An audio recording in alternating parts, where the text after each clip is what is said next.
Time. The next question is about the London rental standard and its take-up in Barnet, and it's in the name of... Yes, Mr. thank you, Andrew. The number of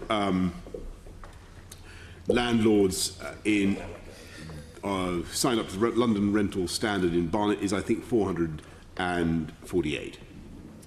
Yeah, well, thank you for that. And obviously we're encouraging everybody to promote the London rental standard, which I think is a great thing for tenants and indeed for the landlords themselves. Right. Well, I think we established before that councillors who are landlords should set a good example by signing up to the London rental standard. So I don't suppose it would surprise you to know that in addition to Mayor Councillor Rayner, who we've discussed before, 5 other Barnet Conservative councillors who are landlords in the borough, that's Councillor Peter Zinkin, Councillor Dean Cohen, Councillor Melvin Cohen, Councillor Lena Hart, Councillor Con Davey and, of course, Councillor Rayner, have not only failed to join the scheme, but at the last council meeting secured a dispensation from the council itself to disapply the normal direct pecuniary interest rules to enable them to participate and vote on matters directly related to landlords in the borough. Do you think that's right? Well, if I may respectfully say to you, Andrew, you've raised the gentleman concern several times now in this place and made a series of allegations about him, which is not some of them have been, I think, allegations of criminal misconduct. And I think if you feel that is the case, then you really must take those up with the police. And my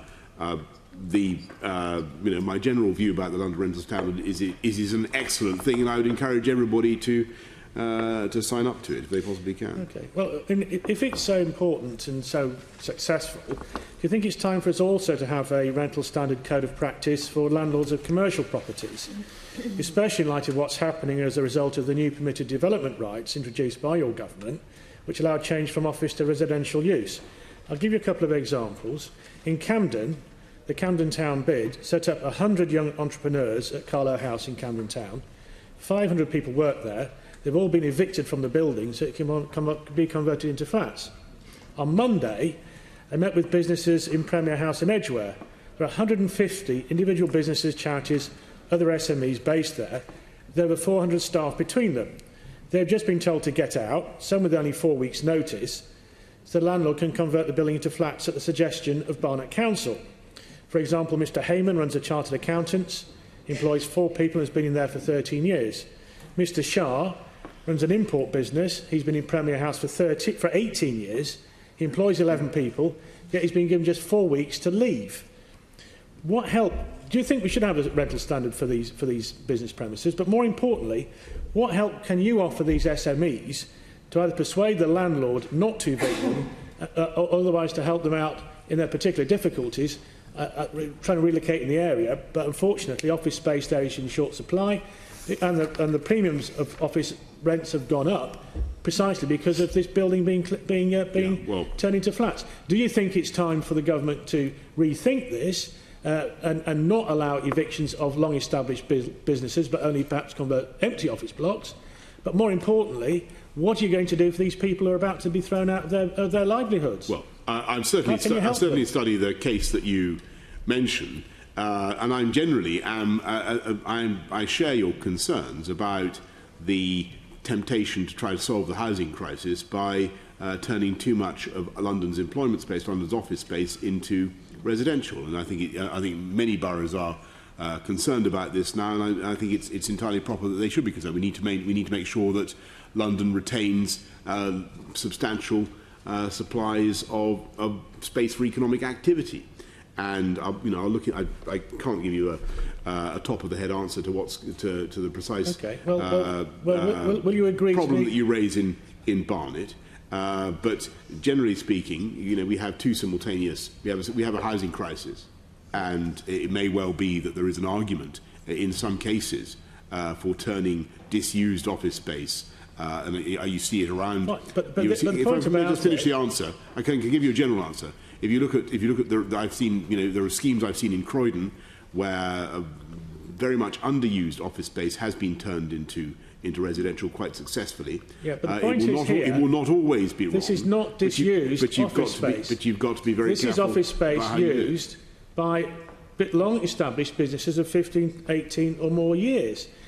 will you meet a deputation from the office hold, the people who run the businesses in Premier House, to discuss their problem with you and see what you can do to help? Well, I think it's a matter for Barnet Council, and I suggest that you take it up with Barnet Council and see what you can do and to that's sort what it we're out. doing. But they would also like to know what you can do to help. You said you look into it. Will you meet, or will you ask one of your senior officers to meet? I will invite you, as a member of the Assembly, to meet with Barnet Council, and I would urge you, as a member of the Assembly, to meet with Barnet Council as fast as possible to see what they can do to sort out the problem. Will you see what you can do? And well, will you you know, I would not want to interfere with the relationship between you and Barnet Council, which I understand is obviously very close and very strong. And I would like to encourage you, Andrew, to do your job. I'm doing my job. Will you do your job? Will you do your job? See what you can do. And see what you can do to help these people. See what you can do to sort out this problem, rather than raising it flippantly and pointlessly and endlessly trying to attack the reputations in this place of people who are not members of this place, who have no ability to defend themselves. I'm asking you, and who you have several times now. You used your position as an elected member, which I know that everybody rejoices in your membership of this Assembly, Andrew, and even more rejoiced at the prospect of your departure from this Assembly to become a member of Parliament. And whereas contrary-wise, there are Labour members of Parliament who rejoice in the prospect of your continuing membership of this Assembly. On the other hand, you know, it is up to you to see what you can do with Barnet Council to sort it out. But will you help?